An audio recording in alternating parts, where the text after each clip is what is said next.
bless you. Praise the Lord. Amen. Today is another day to be excited about Jesus. Go with me, your Bibles, to Acts chapter 15. We're going to begin at verse 13. I will pray in your presence.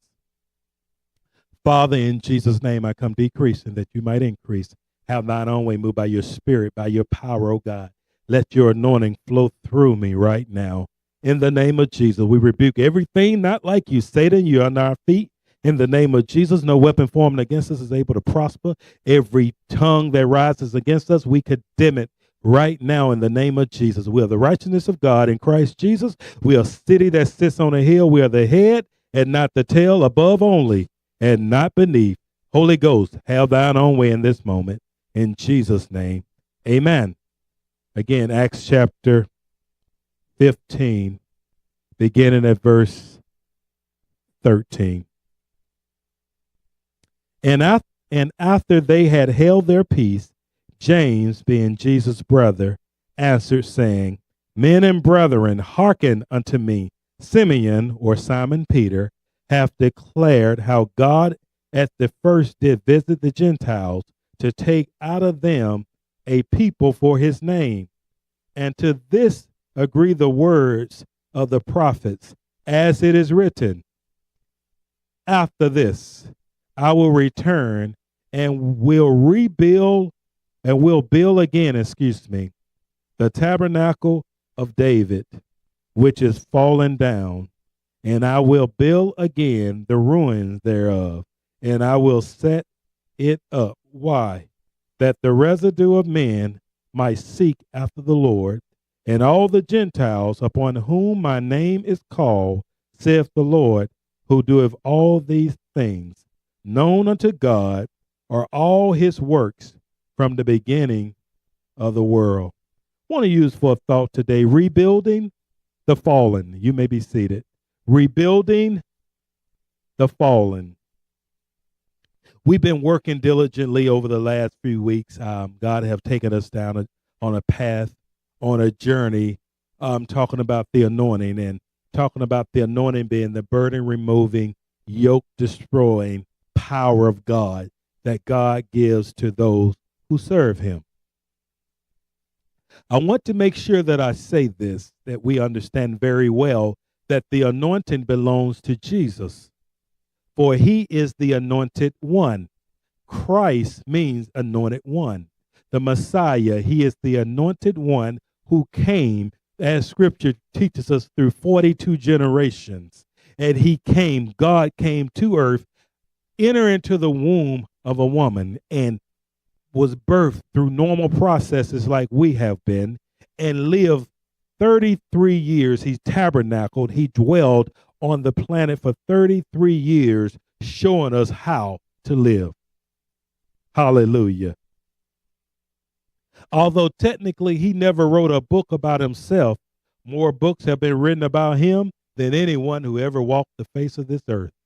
He is the God man. He is 100% God, yet 100% man. Everything he did while walking on earth, he did it as a man. Therefore, he said to those who would come after him that we shall do greater works than he did if we would first of all deny ourselves, take up our cross, and follow him daily. Now, there is a denying in order to house the anointing of God. You have to understand that the Bible said that this treasure is hidden in earthen vessels. We are the earthen vessels that God desires to put his spirit and his anointing in, that he might use you to break the burdens and the yokes off of people who have been oppressed and are being oppressed by the devil. Amen, somebody. God will give you his anointing if you will position yourself for his anointing.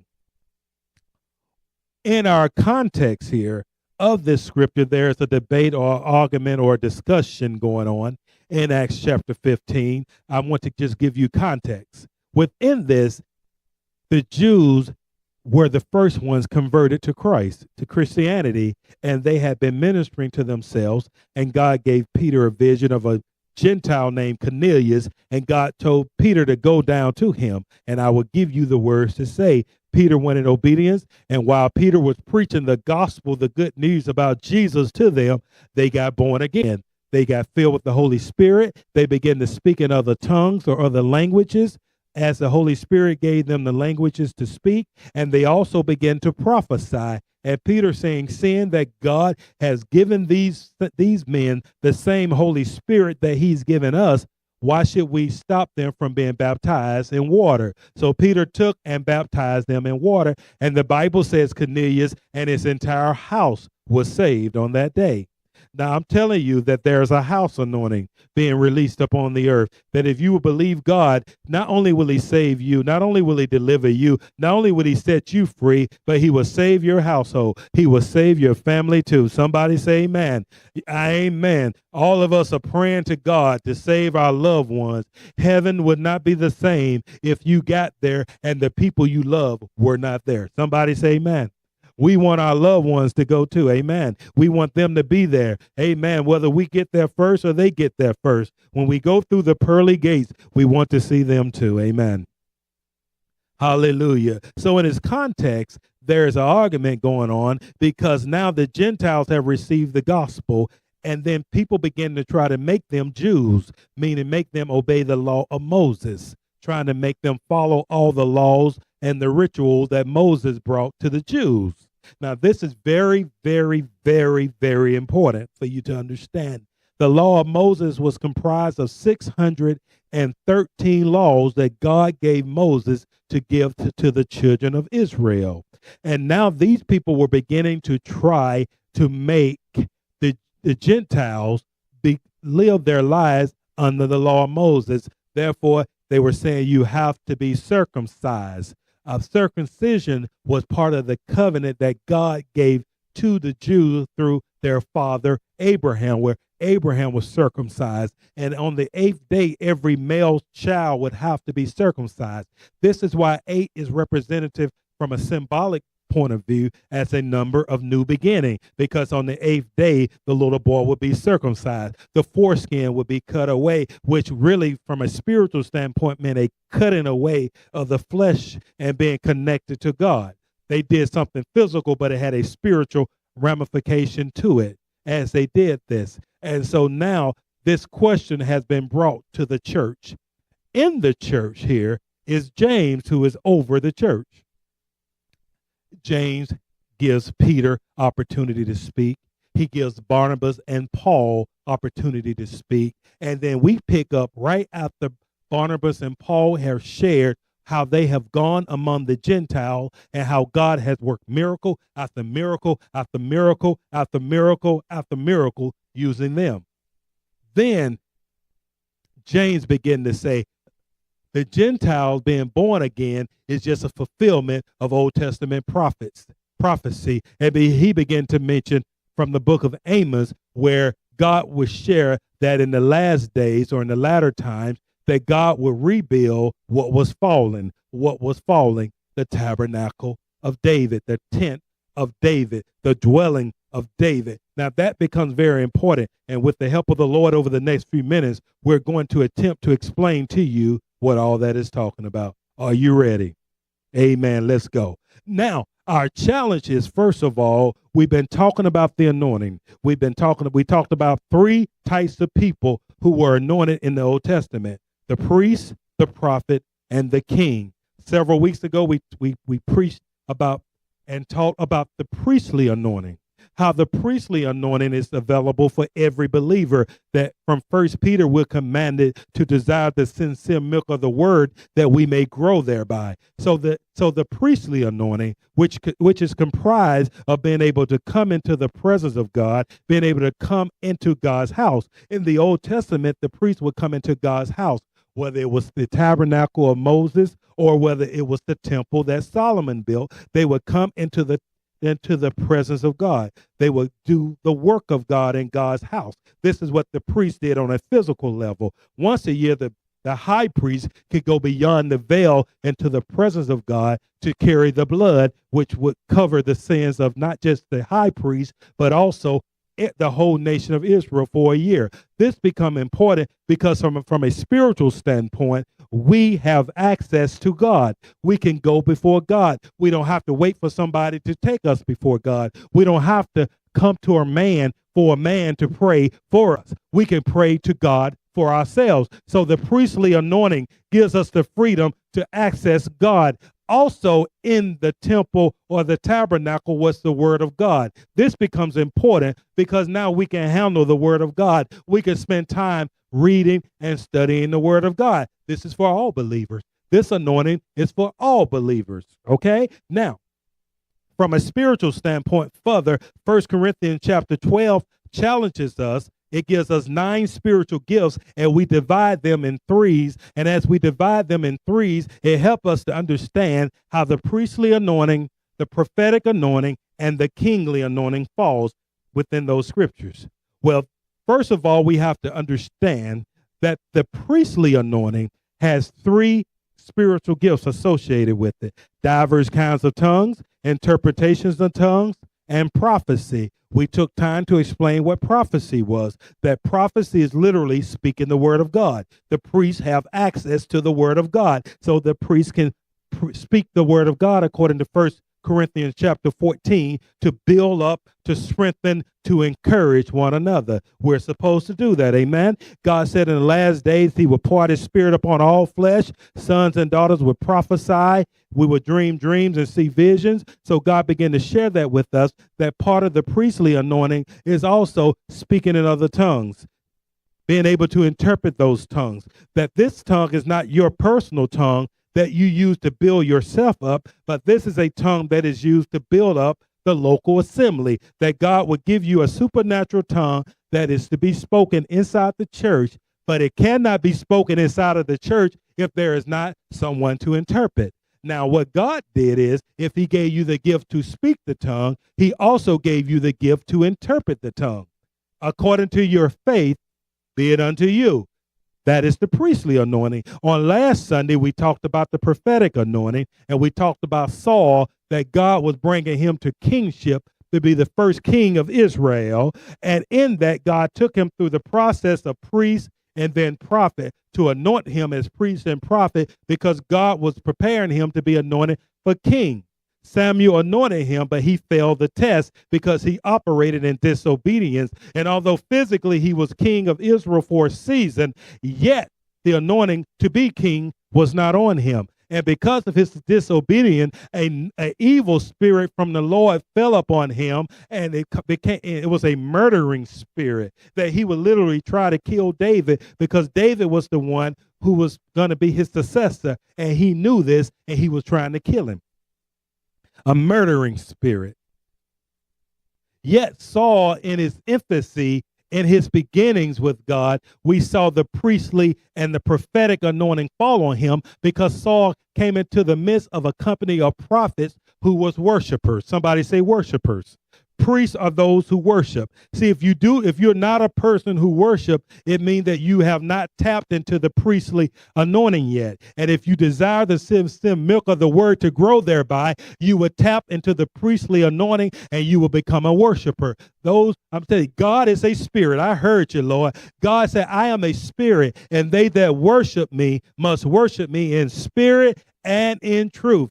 The Bible goes so far as to say the Father seeketh such to worship him. God is looking for worshipers. God is looking for priests, those who will worship him, those who will spend time in his presence. And as we do that, he teaches us how to worship. So Saul learned how to worship being around these prophets who happen to also operate under a priestly anointing. And they were operating under the prophetic anointing. And as Saul was near them, the prophetic anointing rose up in Saul, and he began to prophesy. And it confused the people who was watching. And they became confused because this guy, who they knew was not a prophet, was now prophesying. And so he forfeited the anointing because he chose not to obey God. And so as a result, God rejected him, and Samuel was crying about it. And God said, stop crying. I have someone else who's after my own heart that I have picked. And I want you to go, and I want you to anoint him to be king. And then for the first time in all of Scripture, Samuel shocked me, because Samuel showed that he was human too. And he said, but God, if I go down there and do what you said, King Saul is going to find out and he'll kill me. He got nervous. And God said, look, let me tell you how to do it. See what I love about God. Even if you get nervous in your journey, God will still give you direction and help you. He will help you. Even if you have fear, he will help you. For he did not give you the spirit of fear, but a power and love and a sound mind. And so God told Samuel the prophet how to do it. And Samuel went down to Jesse's house, and Jesse had 8 sons. Eight. Yeah, 8, the number of new beginning. David is the 8th son. Out on the backside of the desert, back over there tending his father's sheep, doing a job nobody wants to really do. He's tending to a few sheep, but there are some things you need to understand about David that made him a candidate for the kingly anointing. You ready? What made him a candidate for the kingly anointing was he was a worshiper. How do you know he was a worshiper? Because 73 of the 150 Psalms that are in your Bible are attributed to him. The Psalms are songs unto God. They are songs unto God. He was singing unto God. It got so good to him while he was tending those sheep, he began to make instruments unto God. And he began to take the instruments and use them to give God praise. So that lets me know that musical instruments are supposed to be used to give praise to God. I'm in trouble. I'd have stepped into something right then. I don't know if you noticed. I stepped right into something. I stepped right into the secular and said, no, secular, you're not supposed to be using those instruments and your talents that God gave you for the world, but you're supposed to be using them for God. Make a joyful noise unto the Lord, all ye lands. Come on, somebody. It's in your Bible. Every gift, every talent, every ability God has given you, he gave it to you to use for his glory, not for Satan's glory, not to make Satan look good, but to make God look good. Hallelujah. Now, David is a worshiper. He began to operate in the priestly anointing. As he operated in the priestly anointing, he graduated and began to operate in the prophetic anointing. How do you know this? Because he began to write. He began to write things that was going to come to pass. Before they came to pass. He wrote many things about the Christ, the Messiah. He prophesied that the Messiah would have his hands and his feet pierced. He did this hundreds of years before crucifixion was even formulated by man. Before man even came up with the idea of punishment called crucifixion, before man could even gather this idea of such torture in his mind, David prophesied it. Before the Persians, whom now we call the Iranians, could even formulate this form of punishment, of piercing your hands and piercing your feet, David wrote about it. David wrote about statements that Jesus would later say like, my God, why hast thou forsaken me? David wrote it. The Messiah later said it. David wrote things that shepherds would come to see him at his birth. Oh, my God. Oh, as we celebrate right now this season, the birth of Jesus Christ, it was prophesied by a man who would be king that this would occur. It was prophesied about a guy named Judas who would come later, that he would betray him. It was prophesied that this same guy, that he would get silver and that he would give the silver back and that they would use it to buy a parcel of land. All of this was prophesied by a king who also had a prophetic anointing. The prophetic anointing gives you now word of knowledge and word of wisdom and discerning of spirits. On last week, we began to find out that this also is for every believer. For the Bible said for us to try a spirit by the Spirit to know whether it be of God. This is not a suggestion. This is a commandment. We are commanded to discern spirits, to know what manner of spirit it is operating through whomever you're dealing with, whether it be your boss on your job, or whether it be your child, or the person you're in relationship with, or your mama, or your daddy, or whomever it be. If it's somebody cutting you off while you're driving, you're supposed to discern what spirit they are of and not go get in the flesh and act a fool with them. Somebody say amen. we're supposed to be spiritually minded. We're supposed to have the mind of Christ and not the mind that is below or beneath the mind of Satan. God never meant for us to think like the devil. And often, if we're not careful, we'll be born again, spirit-filled, and still thinking like the devil. No. The devil is a liar. We refuse to act that way. We refuse to respond that way. It is time for us to be spiritually minded, walking in the spirit, not fulfilling the lust of the flesh, because God is waiting on you and I to step into this next anointing, because this next anointing is the real anointing that destroys yokes and remove burdens and set the captives free. And when you get ready to step into this anointing, this is the anointing that God said I must rebuild in the last days, because this is the anointing that has fallen down. It is the anointing that is missing in the church. It is missing to the point that most people now are not coming to church no longer because they see no use in coming. It is a waste of time because there's no real power in the church anymore. Can we talk? Can we really get down and talk? They see it as useless. They see it as useless. There should have been many prophets talking about what was about to happen in Connecticut to save those babies' lives, to save that young boy's life. Somebody should have seen that boy was full of demons. Hello, somebody. But we have to step into the anointing. And in order to step into the anointing, we have to step out of ourselves.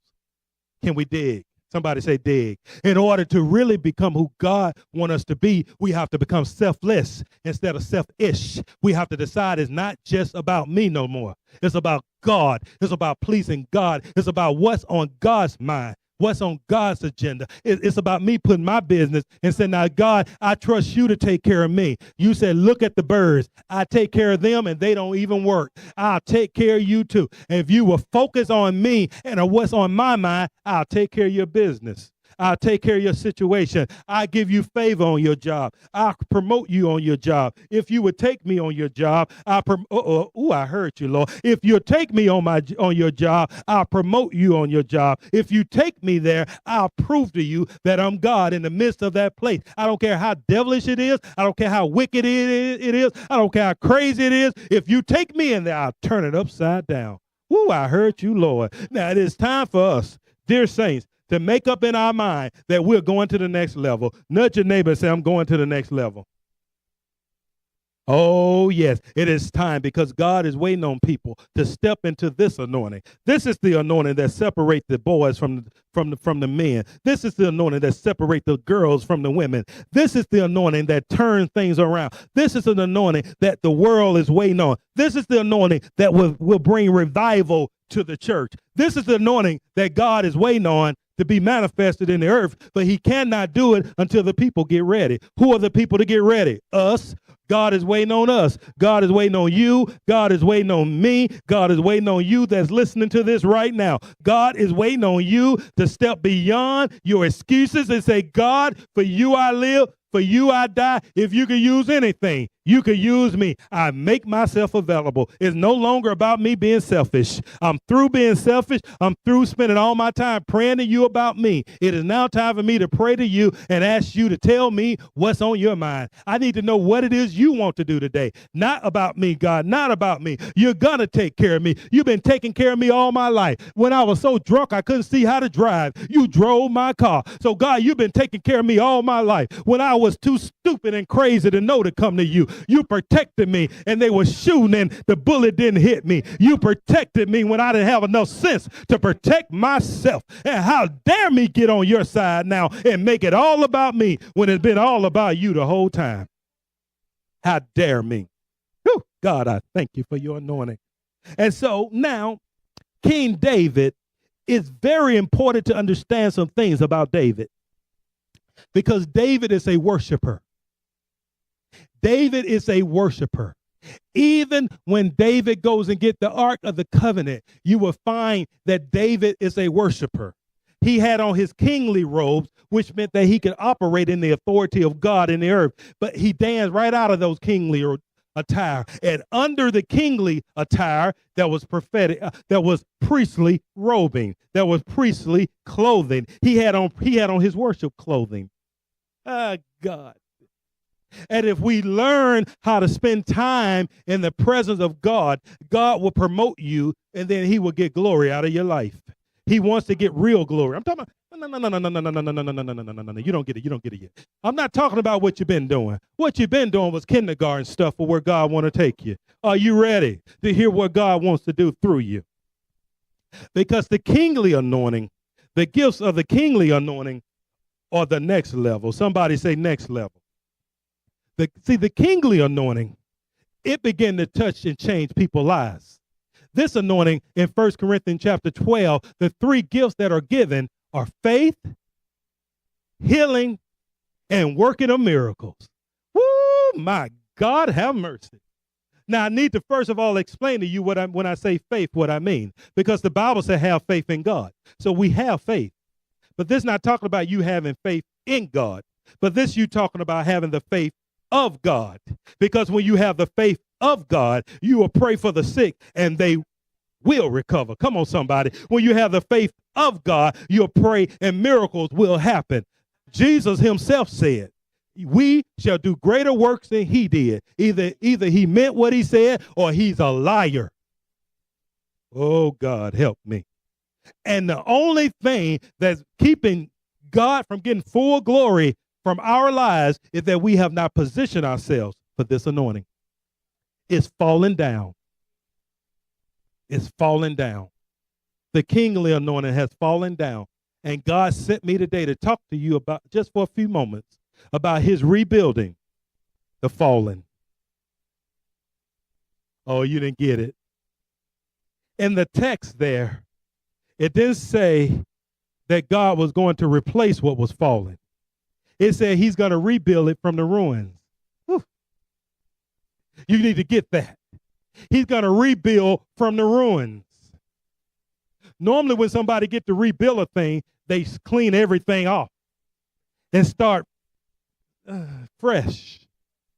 When the building we're in was built here, all the trees, the grass, whatever previous building that was here was removed. Then they laid a brand new foundation. But God said, no, that's not what I'm talking about.